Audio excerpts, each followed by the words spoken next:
We're going to get going. I know we might get some stragglers because of the weather. Quite amazing. Did you all have a nice spring break? Some nice time off? A little R&R? Anybody do anything fun? Nobody did anything fun? You guys studied the whole time? What'd you do? I went to Mexico. Mexico. That's cool. Anybody else go international?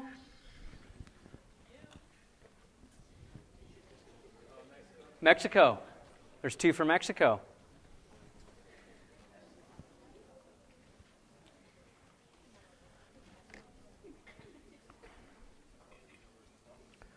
All right. I am definitely on re-entry mode, and I imagine you all are too. A family and I did go out of the country. We did not go to Mexico, but we were somewhere nice and warm. And we had a great time all together in Greece. And it was the first time we were there. Hopefully not the last. Beautiful country, beautiful people, great food, amazing hospitality, very difficult language. And you cannot say no to dessert, because if you say no to dessert, they bring it to you anyways. And I think the stuff they bring to you for free when you say no thank you to dessert is even better than the stuff that you pay for. It's amazing. So, and Santorini, that island, looks exactly like the postcards. It's incredible. So, re-entry weekend, re-entry day. We got a lot to cover. Hopefully you're rested. I'm going to back it up a tad, as you can see. We're going to cover a couple of slides that I'm hoping that you're already very familiar with, but I'm concerned that maybe you're not. All right? But before we get started, let's talk about a couple of housekeeping things. So we do have Quiz 8 that's due this Friday, 3/22. We have Exam 3, which is next week, but it's not on Monday. It's on Wednesday. So it's a week from Wednesday. So we'll get a study guide out this week, hopefully by Wednesday, so you'll have it for the weekend. We have 3 lectures remaining in central nervous system. So today, Wednesday, and then Monday, and those will all be on the exam on Wednesday. Okay? Review stuff. It's going to be over Unit 1 and Unit 2.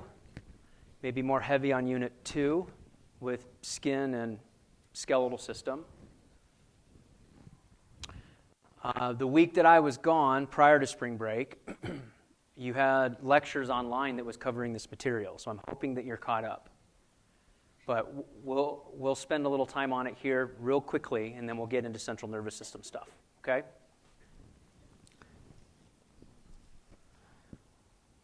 What did the pen say to the pencil?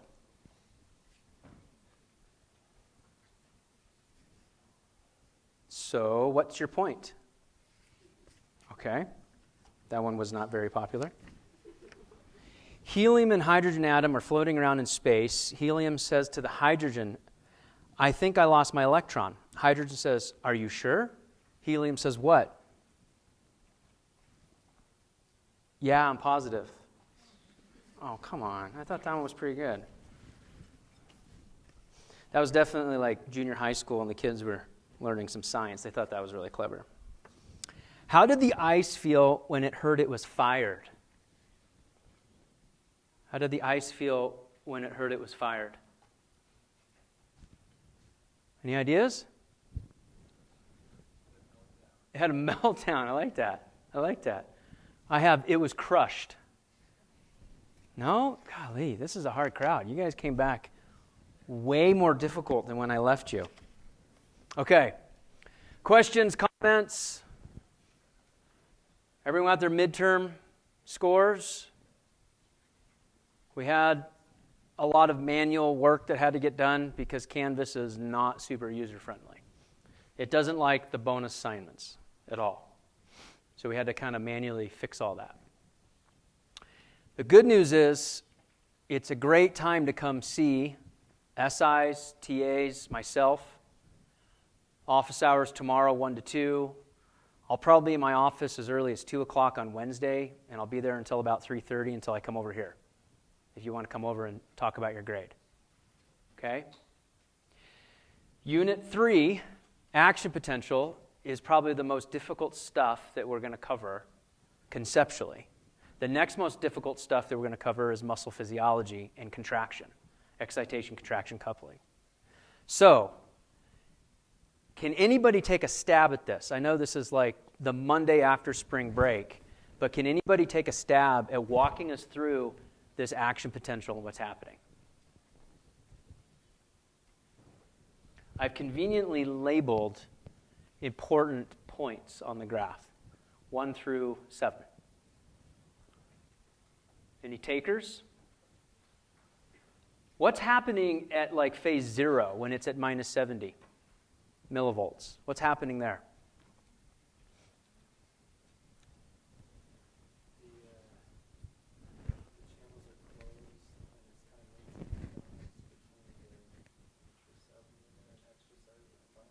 Yeah, so the voltage-gated channels are shut, and you have equilibrium being maintained, right, where you've got intracellular and extracellular environments. You've got your sodium-potassium ATPase pump that takes energy. It's pumping 3 sodiums out and 2 potassiums into the cell, right? So if 3 sodiums go out, there's a higher concentration of sodium outside the cell. Only 2 potassiums come in. There's a higher concentration of potassium inside the cell, but there's a net negative loss. 3 out, 2 in is less 1. So there's a slight negative environment inside the cell, and that negative environment sits at about minus 70 millivolts. We good on that? Then, let's back up a slide. We talked in the last lectures about these excitatory postsynaptic potentials. Do you see how they stair-step up? They fire before this one dissipates, another one fires. Before that one dissipates, another one fires. They can stack and add up to threshold. If they hit threshold at minus 55, right, you actually fire an action potential. So you've got number 1 here, sodium ions are arriving at that axon hillock, and they depolarize the membrane at that point. When it hits minus 55, it goes from a local potential or a graded potential to an action potential. Make sense? If you recall, you can actually have inhibitory postsynaptic potentials, which would take it more negative in the opposite direction and make it more difficult for an action potential to fire because you're bringing the threshold further away from being reached. But here at stage 2, you can see up here, threshold is reached. At stage 3, our voltage-gated sodium channels open. They're voltage-gated, so they sense the change in electricity. They open. Which direction does sodium go? Into the cell. Why does it go into the cell? There's a higher concentration of sodium outside the cell. There's a lower concentration of sodium, higher concentration outside, lower concentration inside, so sodium rushes in. Sodium is positive, just like our helium, right, in our joke that you didn't like. Sodium is positive. It comes into the cell. What does it do to the inside of the cell? If it brings a positive ion in, does it make it more negative or less negative? Less negative, making it more positive. And it does it really quickly. It shoots all the way up to plus 35.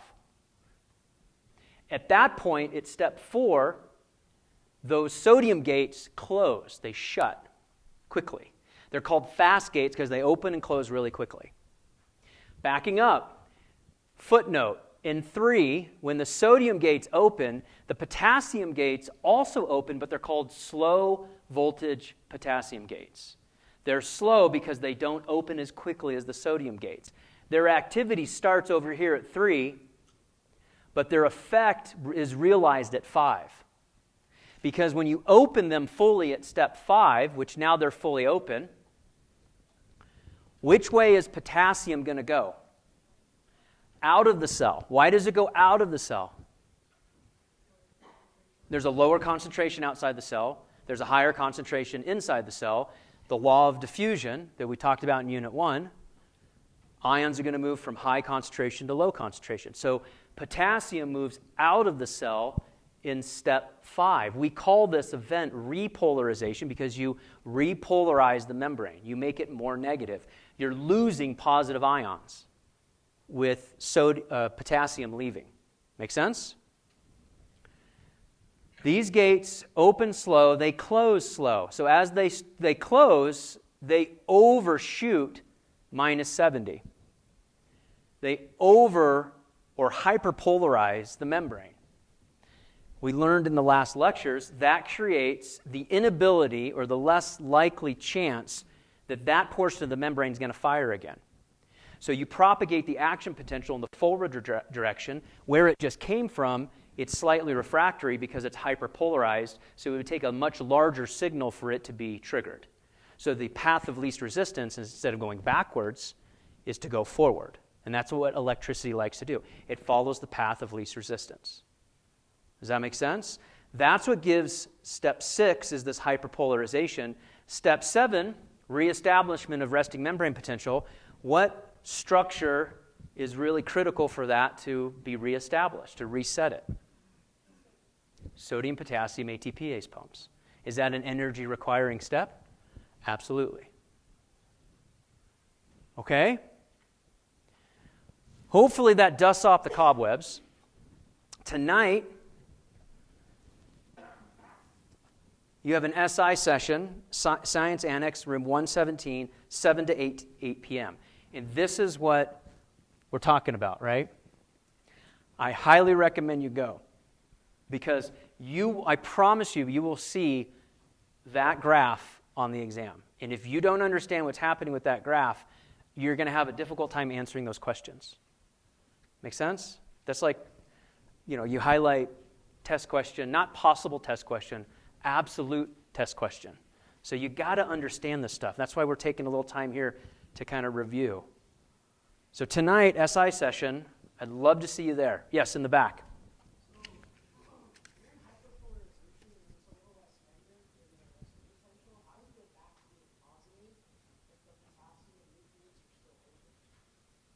So the question is, in hyperpolarization, how does it go back to minus 70?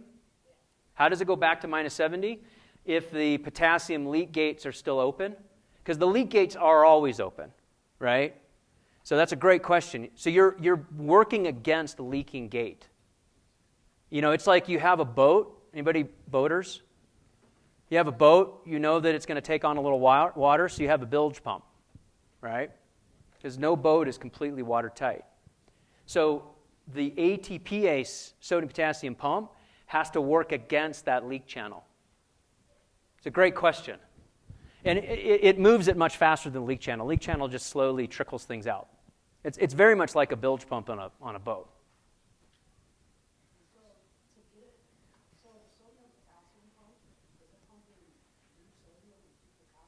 Yes.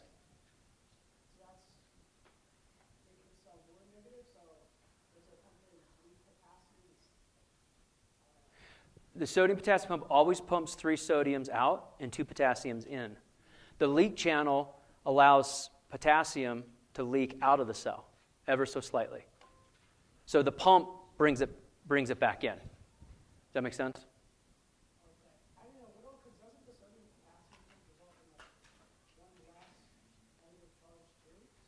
Yeah, but that less negative charge is inside the cell. Because you have 3 sodiums going out and 2 potassiums coming in. They're both positively charged ions. So the slightly less is on the inside of the cell because you had 3 that went out. Make sense? So these are really good questions. If you ask these questions because you don't understand, you eventually, it'll click. So I want you to ask these questions. And SI is the best place to do that. Okay? Or in a TA session.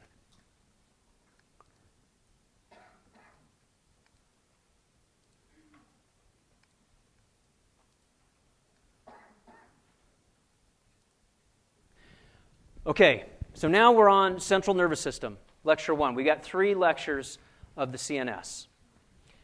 And I'm going to pause real quickly, and I'm going to do a little movie trailer, because it's more exciting to talk about it as it relates to the movies. See that guy? That's me. My excuse for looking like this? I'm a writer. Eddie, maybe it's time to let the writing go. But just in case you think nothing ever happened to me. Hey, tell me about this book. Well, I want you to hear it now. I want more. Well, I suppose I can help you with that. You know how they say that we can only access 20% of the brain? This lets you access all of it. They've had clinical trials and it's FDA approved. All right, just out of curiosity, and that's all. I was blind, but now I see.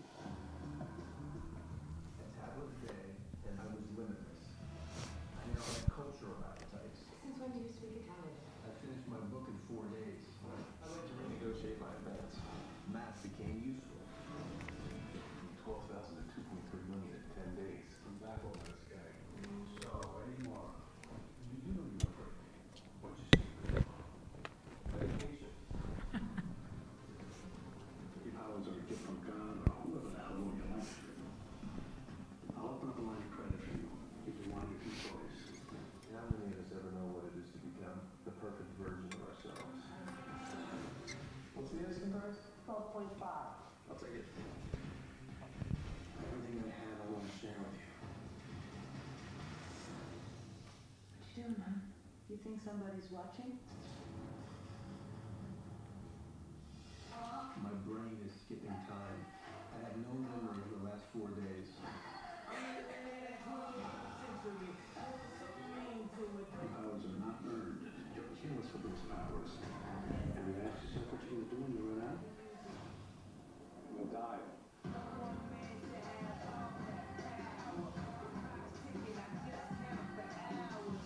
There's no scenario in which you lead this life where you don't work for me. No scenario. I see every scenario. I see 50 scenarios. That's what it does, Carl. It puts me 50 moves ahead of you. Worth the risk? What would you do?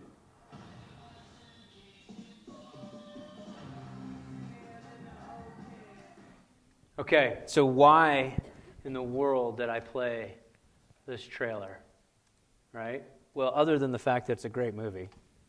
I like these kinds of movies that are fictional, but there's enough information there that you're like, I wonder if that could actually ever be true. So the human brain, you see it in the upper left. That, along with the spinal cord, you see in the lower right, makes up the central nervous system. And we've been fascinated as a species about the central nervous system since we've been studying the human body. So on our trip, we did a day trip to Corinth. And there was a museum in Corinth that housed some of the earliest writings of one of the early Greek physicians.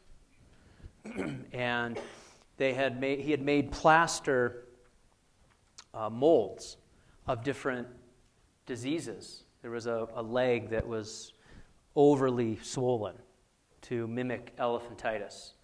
There were genitalia with different issues. There was skin. There were arms. There were embryos or stillborn babies. And there was writings from this individual. There were models of brain. There was a model of a skull with the cap removed and the brain staring at you. I mean, these are like clay models. But these are models that were from like 200 BC. So they're like over 2,000 years old, 2,200 years old. And the physician was Hippocrates, who was a Greek physician. And he trained students, like many of you, in the ways of medicine. And Hippocrates gave rise to a promise that when you learn about the human body in this way, you need to use it for good and not for your own personal gain or for evil. And he made his students make a promise that if he taught them about the secrets of the human body, because we've been fascinated about the human body, how to fix skin ailments, how to cure lymphatic circulation problems with elephantitis, how to cure central nervous system disorders, or maybe spiritual challenges of patients that might be emotionally unstable. So his whole philosophy around medicine was about the whole individual, and that promise that the students had to make. Do you know what it's still made today? Do you know what it's called? The Hippocratic Oath. That's exactly right. And so he knew over 2,000 years ago that studying the human body would unlock a whole new way of looking at the human condition. And that was the beginning of Western medicine, right? So Greece was actually the gateway to the West from the East. And Hippocrates bore the beginning of Western medicine, which many of you are pursuing today. So we've been fascinated with the human brain since the beginning. We've built models after it, we've dissected it, we've tried to understand how it works. And the best that we can understand is we may use 20 to 25% of our brain. And the rest, we don't really know what it's there for. Now, it must exist for something because the biology, the energy was used to create the central nervous system, but much of it is uncharted territory, kind of like the oceans and the seas. Like, we don't really know what it does. So what we're going to cover over the next 3 lectures, and as you move on in your field of study, you're going to uncover new things all the time, kind of like this movie was talking about, right? And unlocking the power of the human brain and what it can do is a huge field that we've been fascinated with for a few millennium. And it'll continue.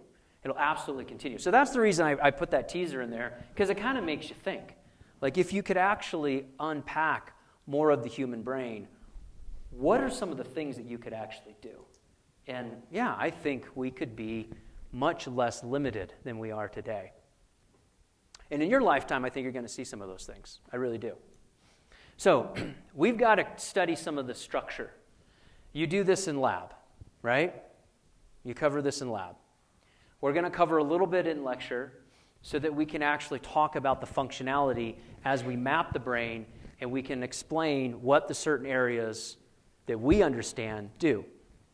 So that's why we've broke it down into different segments, right? We know architecturally that there's hemispheres. There's a right and a left side, a right and a left hemisphere. We'll talk about hemispheric specialization maybe at the end of this lecture, most likely on Wednesday. We have gyri. Gyrus is singular. We have the gyri are the ridges, the bumps. The sulci, or sulcus for singular, that's the valleys or the invaginations. Now, why do we have these raised portions and sunken portions of the brain? What does it do for us spatially? In the back. It increases surface area. Why is that valuable? Who cares? What is surface area? More surface area. Why is that a good thing? You're absolutely correct. What's the purpose? I mean, it can probably be good for nutritional value, so getting nutrients to the brain. Okay. But also just allowing there to be more space for Yeah. functions to happen. Yeah. So 2 really good points. One is diffusion, right, of tissue. So you actually have more capability for diffusion or getting nutrition to the brain tissue. Secondly, you can pack more neurons, more dense and longer neurons in the same volume when you actually invaginate, okay, and have a larger surface area. You'll see the same motif in the body when you look at the gut. When we look at the GI system in 202, you see folds throughout the gut because that surface area allows for the absorption of nutrition, right? And that's why we do that. Corpus callosum. The corpus callosum that connects the 2 hemispheres. And we've got gray matter and we've got white matter. Now, gray matter is made up of neuronal cell bodies, dendrites and synapses.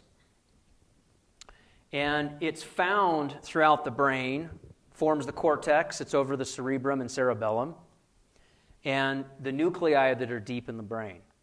The gray matter are non-myelinated neurons. The white matter are bundles of neurons. The white matter form tracks that connect different parts of the brain. So those tracks that are going to relay information from one side to the other or from one area to another area, making those connections, that's the white matter. So the analogy that I use is, it's an old analogy, but if you've watched any old movies, when we used to have hard lines and you would dial the operator, do you remember any of these old movies? Some of them are in black and white. And you would dial the operator, you pick up the phone, dial the operator, and there would be a switchboard, and there would be a whole group of people. In those days, they were always portrayed as women, right? That was the era. And they would actually pick up, can you please connect me to the Smith family? And they would literally take a wire, plug it in here, and a wire and plug it in here, and then your phone would ring to the Smith household, right? That's how the old telephones used to work, with a switchboard. And that's why they called it a switchboard, is because they were literally connecting different switches manually so you could make that phone call. So that's kind of what the white matter does, is it connects certain areas of the brain to other areas of the brain. Now, the gross anatomy of the brain, we've got this longitudinal fissure that runs right down the middle from A to P, anterior to posterior. Separates the two cerebral hemispheres, left to right. And the brain is really like a dual CPU. It's almost like two computers. The left side of the brain and the right side of the brain are completely separate structures and house their own neurons and can actually independently operate. And the corpus callosum that sends the signal back and forth actually helps you to coordinate your activities. In my pathology class, if you move on and take 202 and then you take 205 and then you take path, we talk about nervous disorders or central nervous system disorders. We'll talk about a few today. But years back when you had individuals that had severe personality disorders, it was very common to sever the left and the right side of the brain surgically so that you wouldn't have both sides of the brain operating in an abnormal fashion, especially with patients that had like grand mal seizures. We don't do that anymore. We tend to medicate to kind of control with anti-seizure pills. But these two sides of the brain operate very independently. From a motor standpoint, the right side of the brain, motor control the left side of the body. The left side of the brain, motor controls the right side of the body. And sensory information is the same way. Sensory information that comes from the right side of the body comes up, it crosses over and goes to the left side of the brain. Sensory information from the left side of the body comes up, crosses over, and goes to the right side of the brain. So you have hemispheric separation, right to left.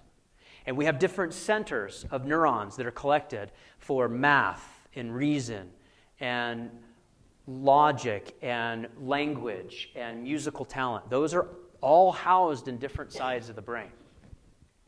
Okay? Everybody has two brains. But some of us have activities, you're more musically talented. So maybe that part of the brain is more developed. And we'll talk about this a little bit later. Extensive folding increases the surface area. We talked about that. In the convolutions, you can kind of see the picture here, the gyrus and the sulcus. Okay, so architecturally, it's very, very specialized. How do we protect it? Well, we protect it with an outer covering, a hard shell. And this hard shell, right, is the cranial cap. And we learned about that during the skeletal system of how that is formed in utero. Now, underneath the cranial cap, we have these meningeal layers, or these sheets of tissue known as meninges. The outermost layer is called the dura mater. It's an outermost tough membrane. It helps to separate the outer portion that touches the skull from the deep portion that actually is going to touch the brain itself. In the middle layer is the arachnoid mater. Beneath that is called the subarachnoid space, and that space is where the cerebral spinal fluid circulates and bathes. And one of your colleagues mentioned that the transportation of nutrition, part of the function of the cerebral spinal fluid is nutritional circulation and removal of waste products. You have a vascular supply as well, but you also have a cerebral spinal fluid circulation. So you have double redundancy in the brain, right? You're perfusing it with blood, delivering nutrition, and removing waste products through circulation of blood. And then you actually circulate the cerebral spinal fluid, which is filtered blood. It's more clear. It looks like plasma. There's no blood cells in it. But it has nutrition, it has sugar, it has electrolytes, and it removes the waste products. And that circulates in the subarachnoid space. Deep to that actually is in contact with the top of the brain, is the pia mater. And these structures can become infected. And we'll talk about this here in a minute, but that's known as what? What's the disease when one of these becomes infected? Any ideas? Meningitis. That's inflammation of the meninges. Okay? It's a big deal. It can actually kill you. All right, so let's talk about the ventricle system in the brain and how we circulate fluid, because this fluid is really important. We actually make about 150 milliliters of cerebral spinal fluid as a filtrate from the bloodstream every day. And that's how much actually circulates through. You got 4 ventricles, and the word ventricle means chamber. That's what a ventricle means. So you've got a right and left lateral ventricle, and then as you move down, you have the 3rd ventricle, and you move down, you have the 4th ventricle.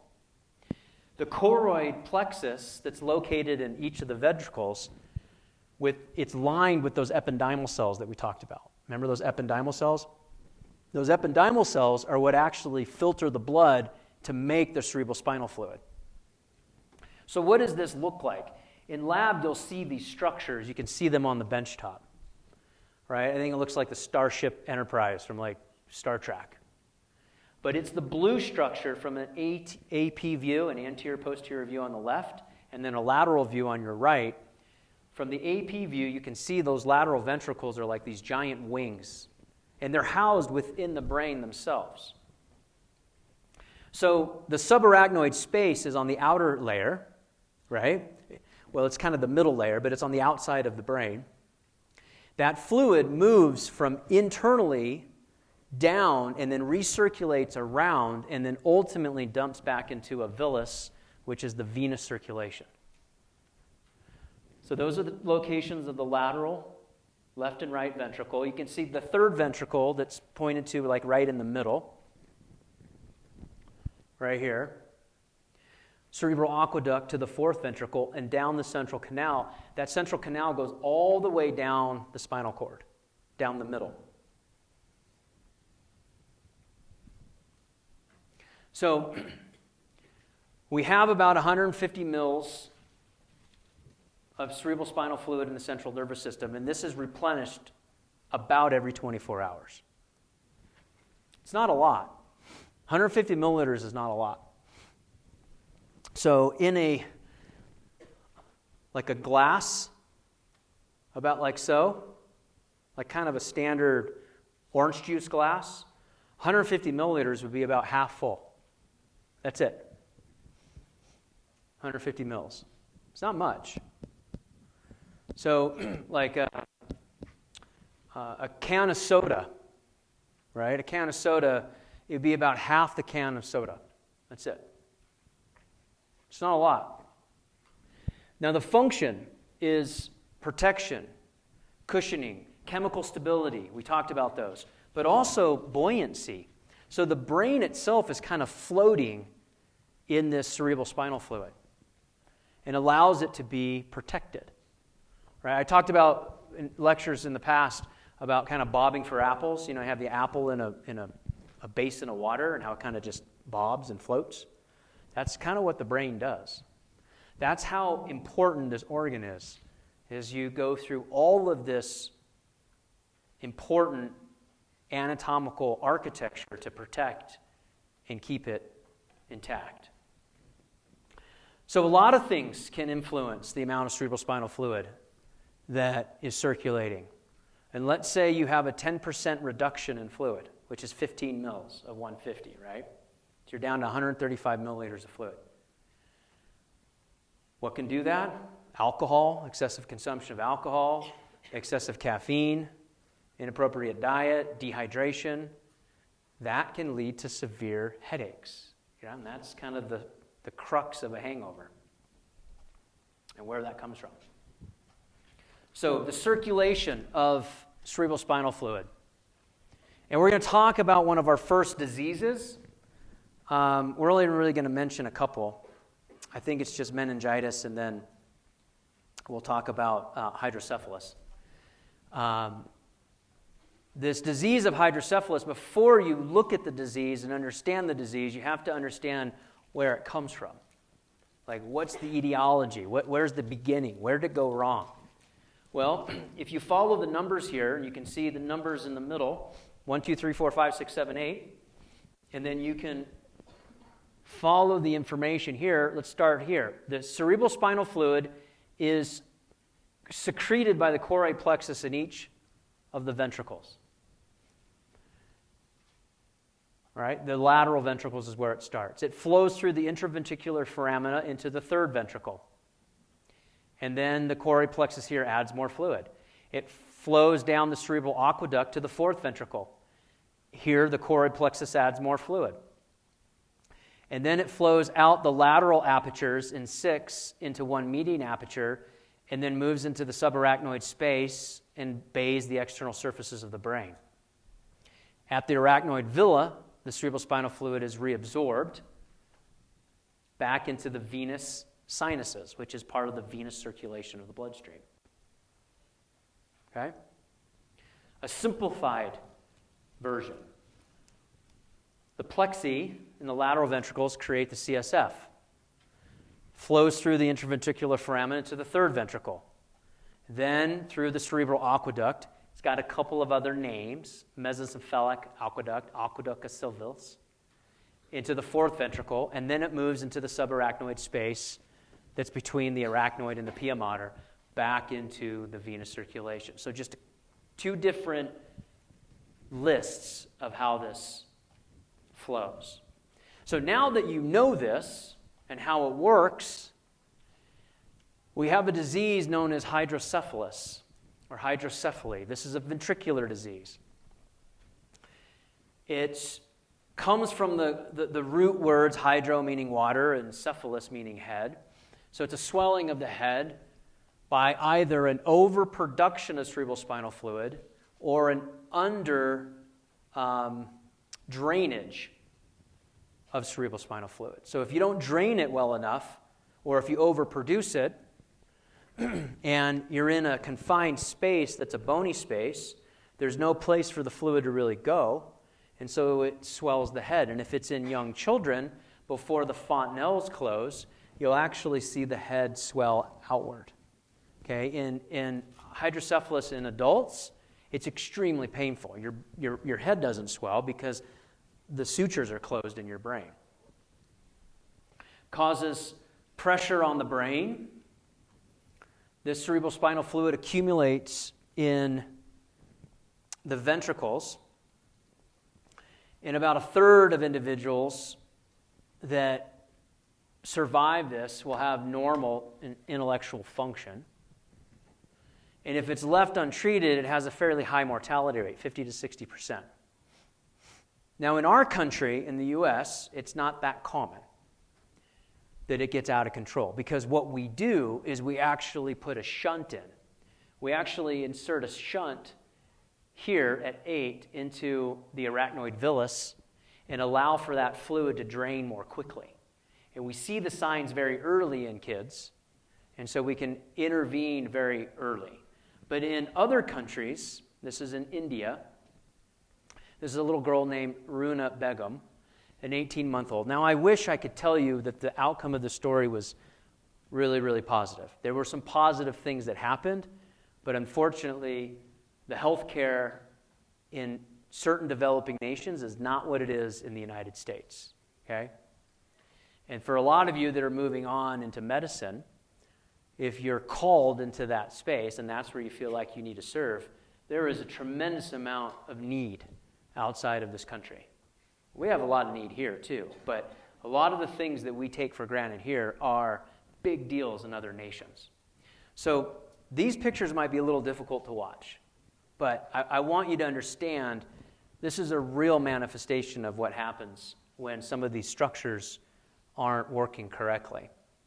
So this is in Tripura, India.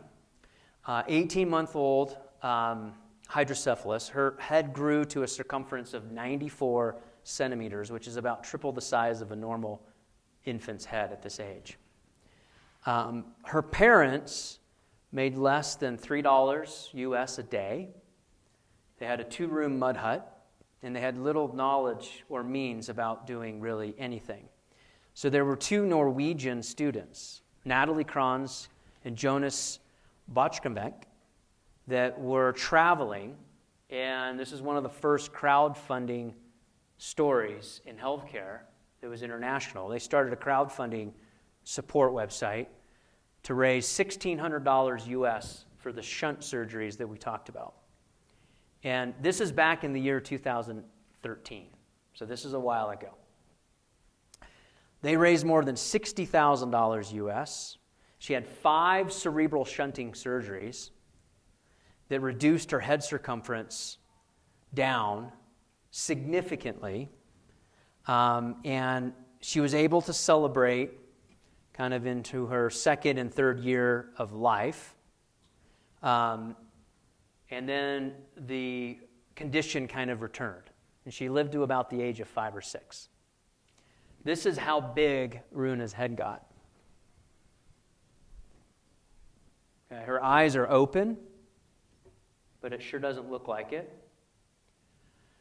This is the day of surgery.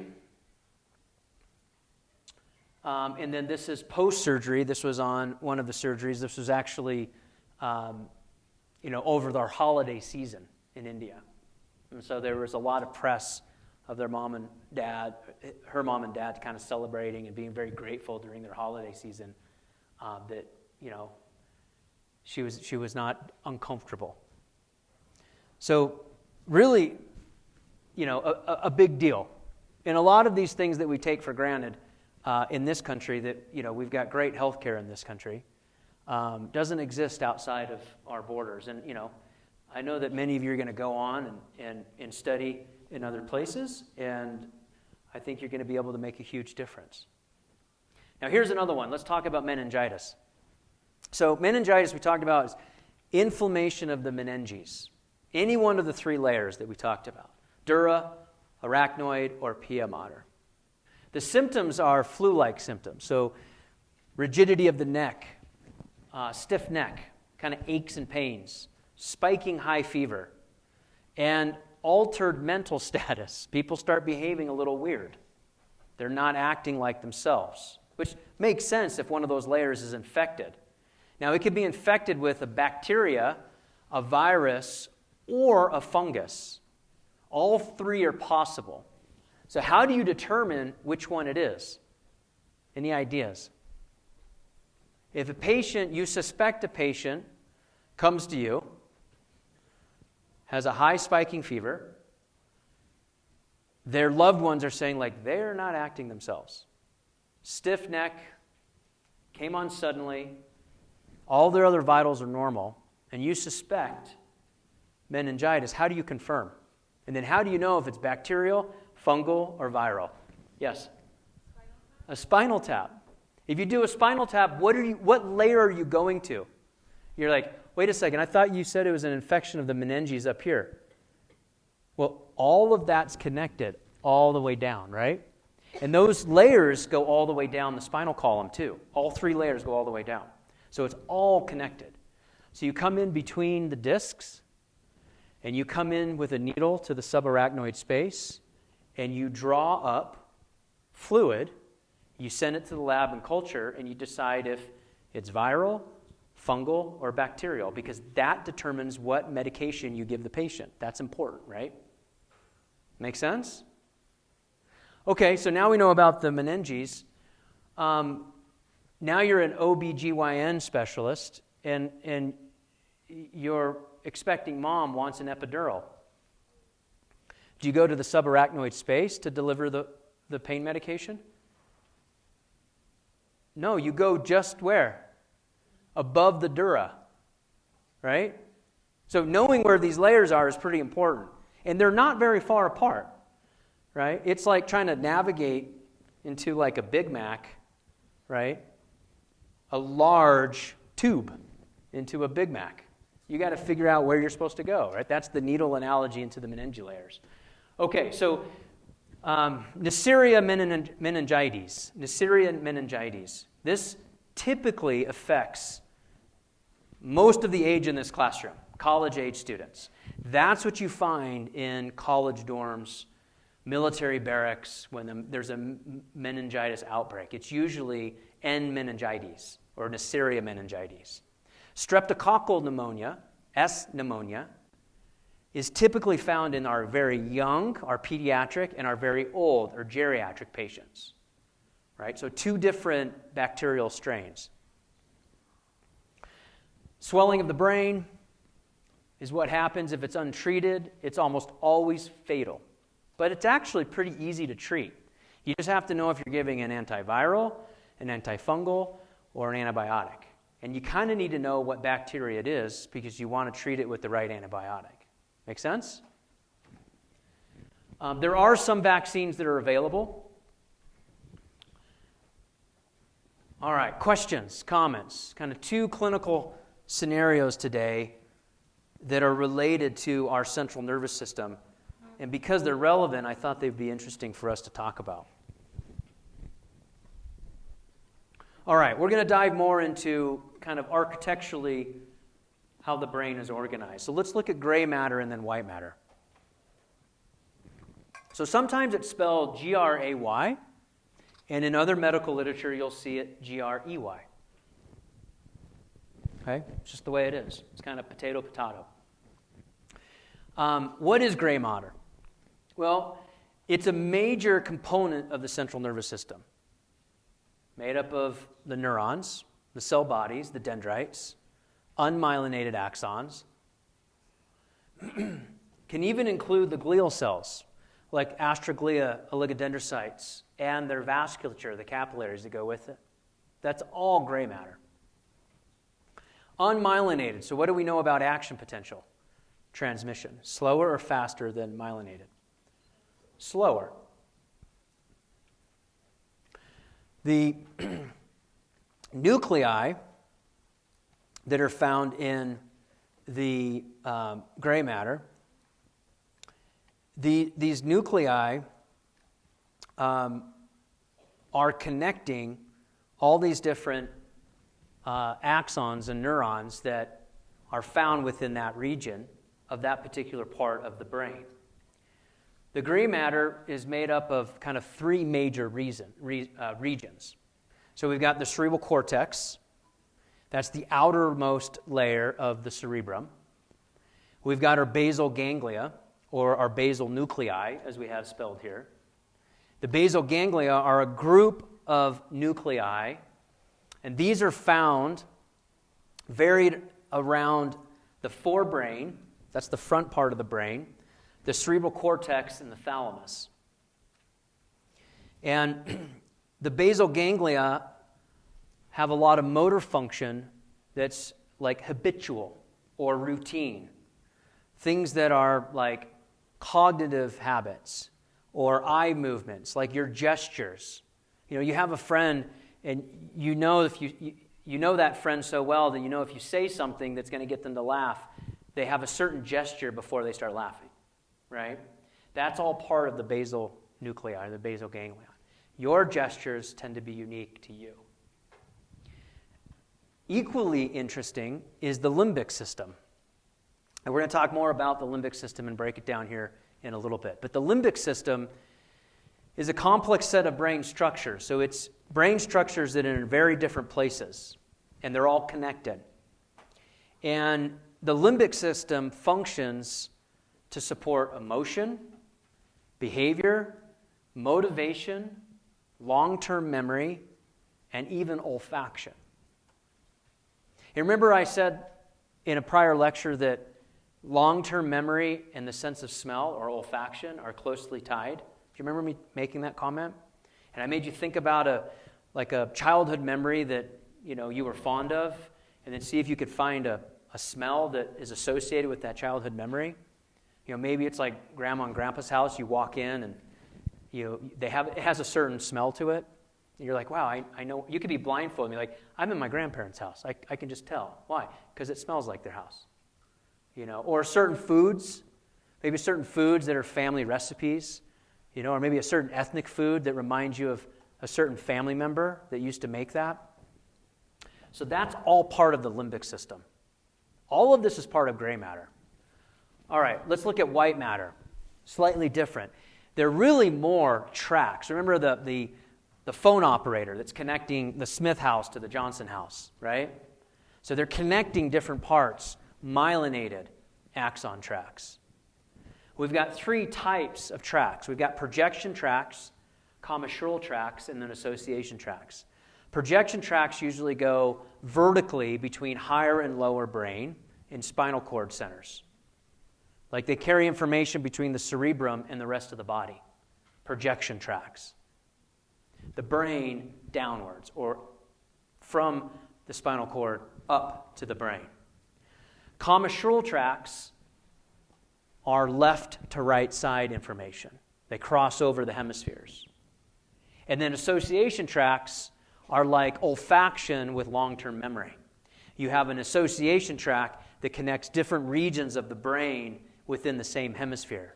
So you're like fresh baked cinnamon rolls remind you of grandma, right? Or a certain type of stew that's on the stovetop reminds you of grandpa because he used to make the stews. Association tracks.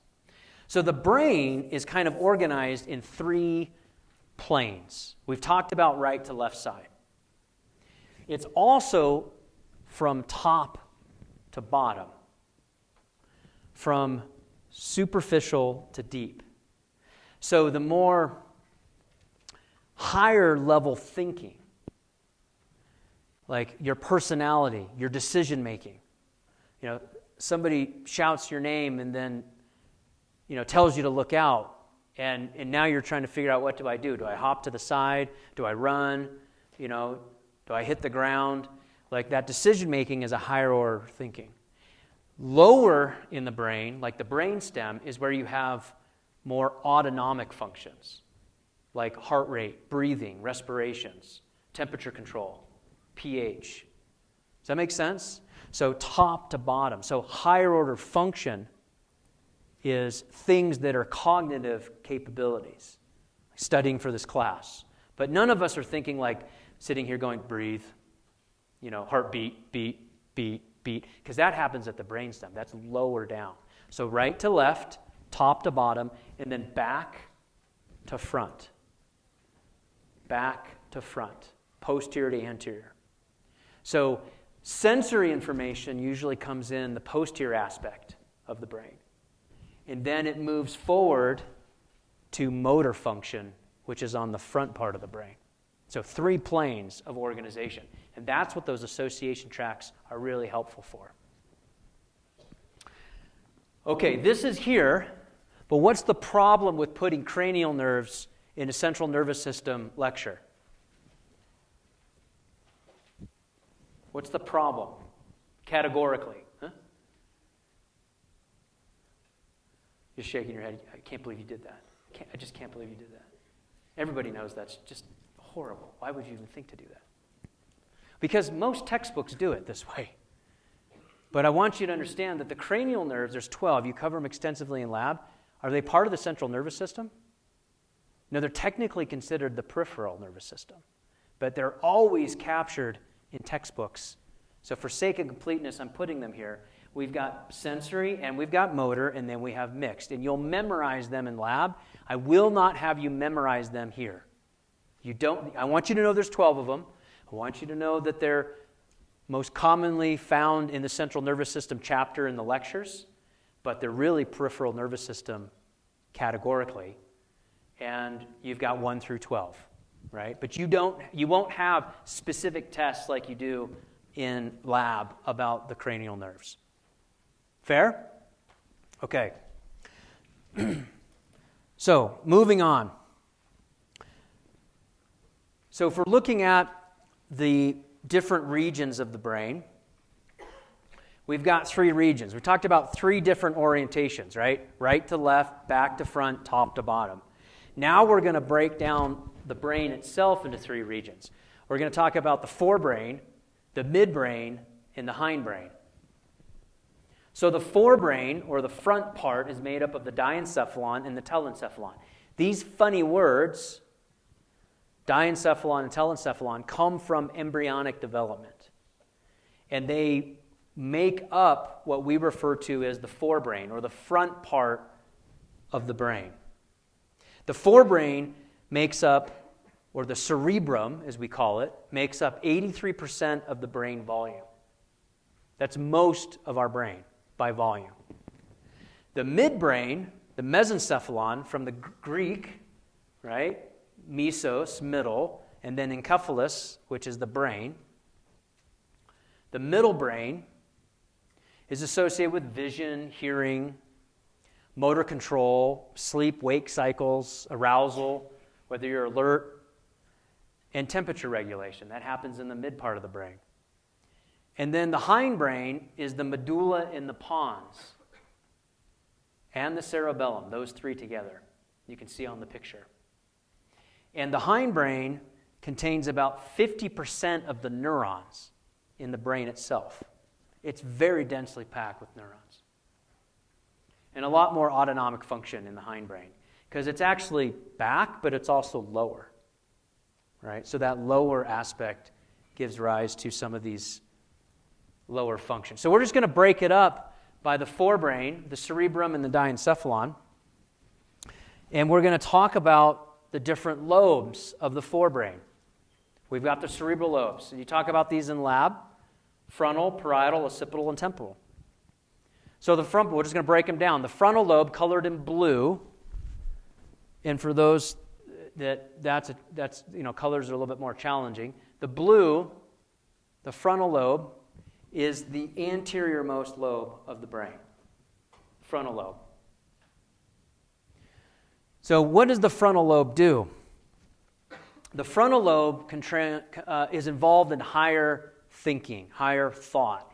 It is the structure that uniquely discriminates us from other mammalian species.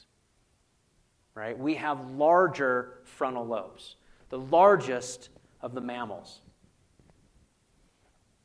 This is intelligence, intellect, your personality, your wittiness, your cleverness. This is not your memory. That's somewhere else. But this is, the frontal lobe is what makes you you. Okay? This is what really is humming when you're studying for this class, that frontal lobe.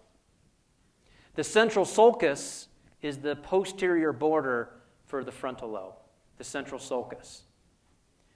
And in the frontal lobe, we house what we call the primary motor cortex, which is shaded right here. This primary motor cortex, remember I said from back to front? The front part of the brain being motor function. This motor cortex is what controls your ability to run, jump, skip, crawl, dodge, right? Eat, brush your teeth, drink your coffee. That's all the motor cortex, and it's housed in the frontal lobe. Your coordination is all in this motor cortex.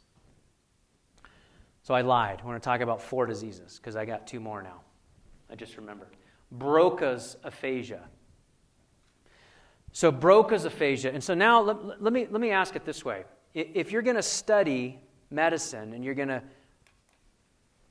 work with patients, and a patient comes in that's a stroke patient and has difficulty forming words but can understand you just fine, but they're stuttering now post-stroke,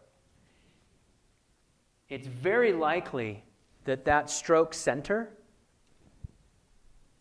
damaged tissue in the frontal lobe in this area of Broca's area. Because Broca's aphasia is, the Broca area controls the formation of speech. It's what allows you to talk and formulate your words. So like during lecture, my Broca area is lighting up on an EEG. Right? My Broca area would be highly, highly active during a lecture because I'm trying to think of words and then articulate them to you in a fashion that you'll understand. Now, if I stutter, I can't find the word, post-stroke, aphasia is a language disorder. That stroke would be in Broca's area, and that's called Broca's aphasia. It's on the left side of the frontal lobe. Okay? So causes of a Broca's aphasia: stroke, head injury, brain tumor, brain infections. All of those could impact Broca's area. Okay. Parietal lobe. So our parietal lobe is called in purple. It's going to be posterior to that central sulcus. What does the parietal lobe do? It integrates sensory information. So it's towards the back, like we talked about. So it's sensory information in the back. We'll get to the occipital lobe, but that's vision. That's in the very posterior aspect.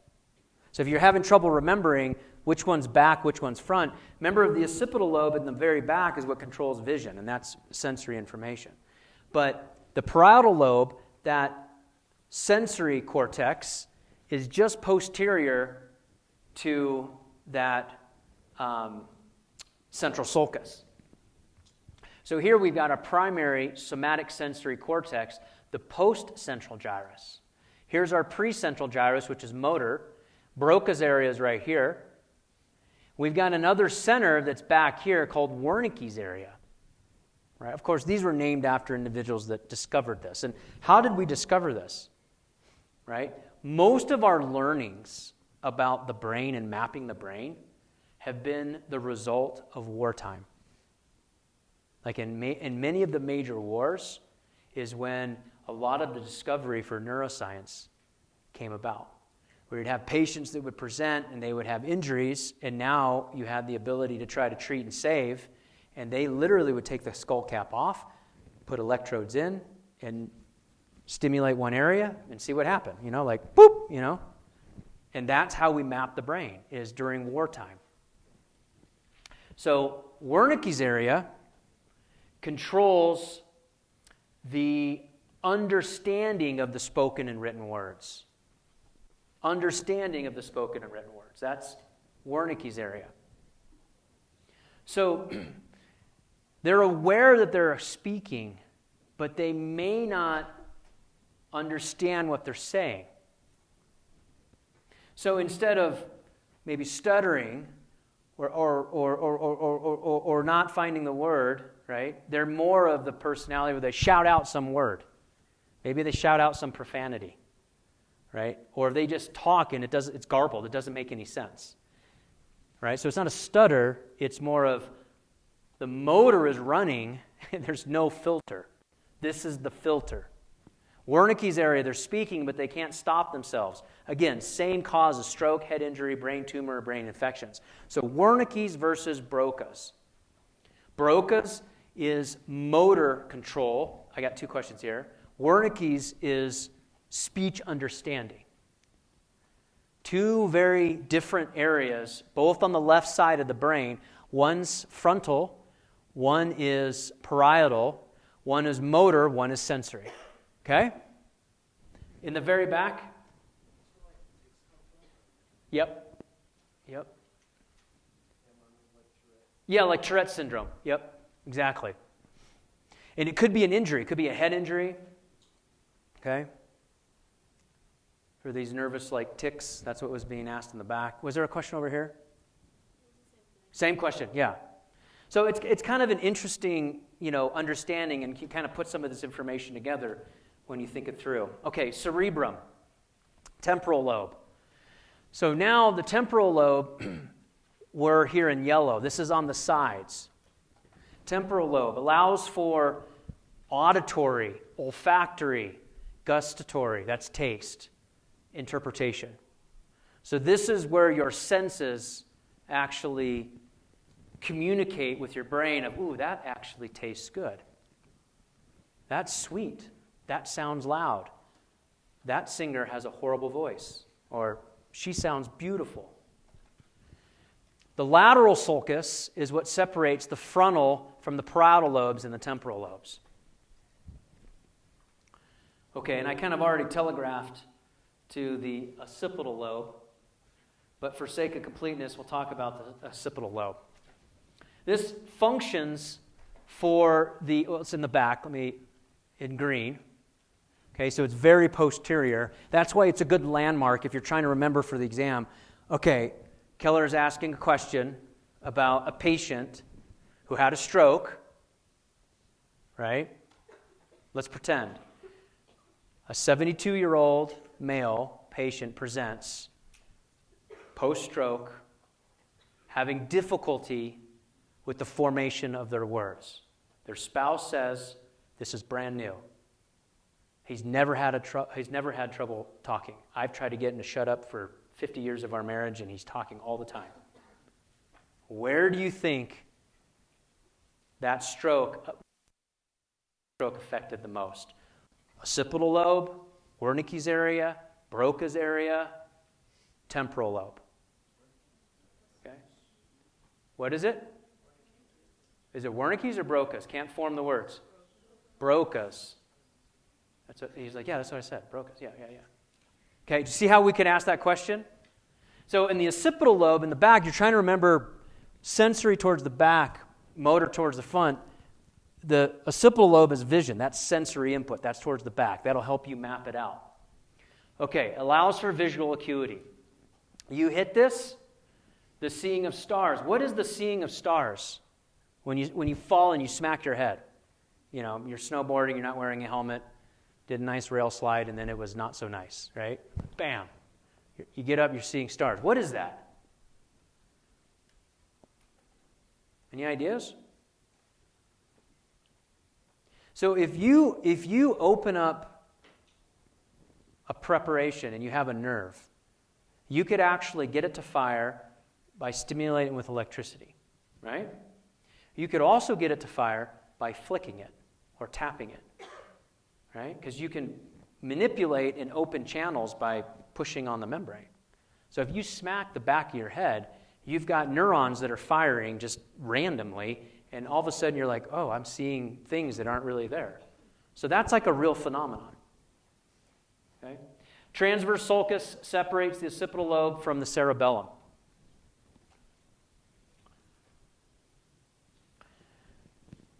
So we've got our pre-central gyrus that we talked about, and we've got our post-central gyrus. Pre-central gyrus, motor. Post-central gyrus, sensory. Stick with me today, because we're going to hand something out for those of you that weathered the weather, so to speak, right? We've got an opportunity this afternoon, so you're going to want to stick all the way to the end. Question?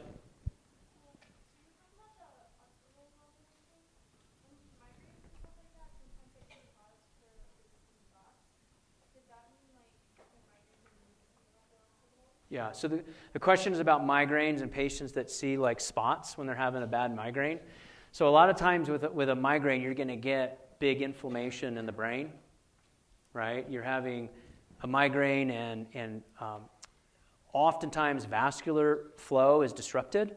So the brain's kind of being starved of blood flow, and it's causing inflammation and it's painful. And so if that happens on the occipital lobe, then yeah, you're gonna see things, flashes or spots or dark spots, right?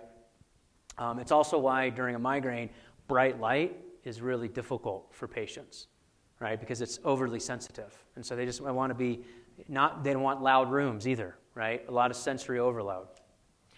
So the last topic that we're gonna talk about today is a difficult topic, and then we'll finish.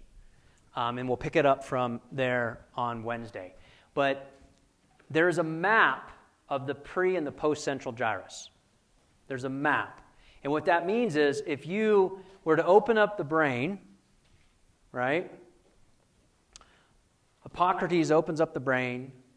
Neuroscientists post-World War I, post-World War II open up the brain in a patient and can put electrodes in here and determine on the precentral gyrus what part of the body those neurons are sending signals to. Likewise, if it's on the postcentral gyrus, what part of the body are those neurons receiving information from? And the field has created a map of the pre and the postcentral gyrus, and we call it a homunculus. In the Latin, it's a masculine term in the Latin, but it means little human or little man, the homunculus. So you can kind of see up top in blue is our precentral gyrus, and in pink is our postcentral gyrus. So if we look in blue, precentral gyrus, which is motor, you can see the relative amount of real estate of neurons that are designated to that part of the body. So for example, look at how big the hand is. The amount of neurons going to the hand for motor control of the hand occupy a large amount of real estate in the brain on the precentral gyrus. Same with the face. Our facial expressions must be really important. And they are, right? Like, we've all learned that. You've texted people and you're like, wow, they seem angry. And then they call you or you get in front of them and they're like, no, that didn't communicate well. I'm not angry. And you look at their face, you're like, oh yeah, my friend's not angry with me. Our facial expressions. Same thing with sensory. I mean, you have the ability to feel very light touch on your face that on the back of your shoulder, you wouldn't be able to detect. So that's what these are all about. So students get really confused about the homunculus.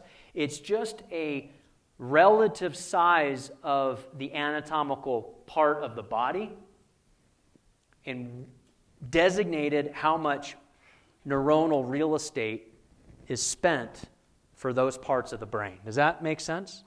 And that's what the homunculus is. Okay. We're gonna pick it up here with the limbic system on Wednesday, but pause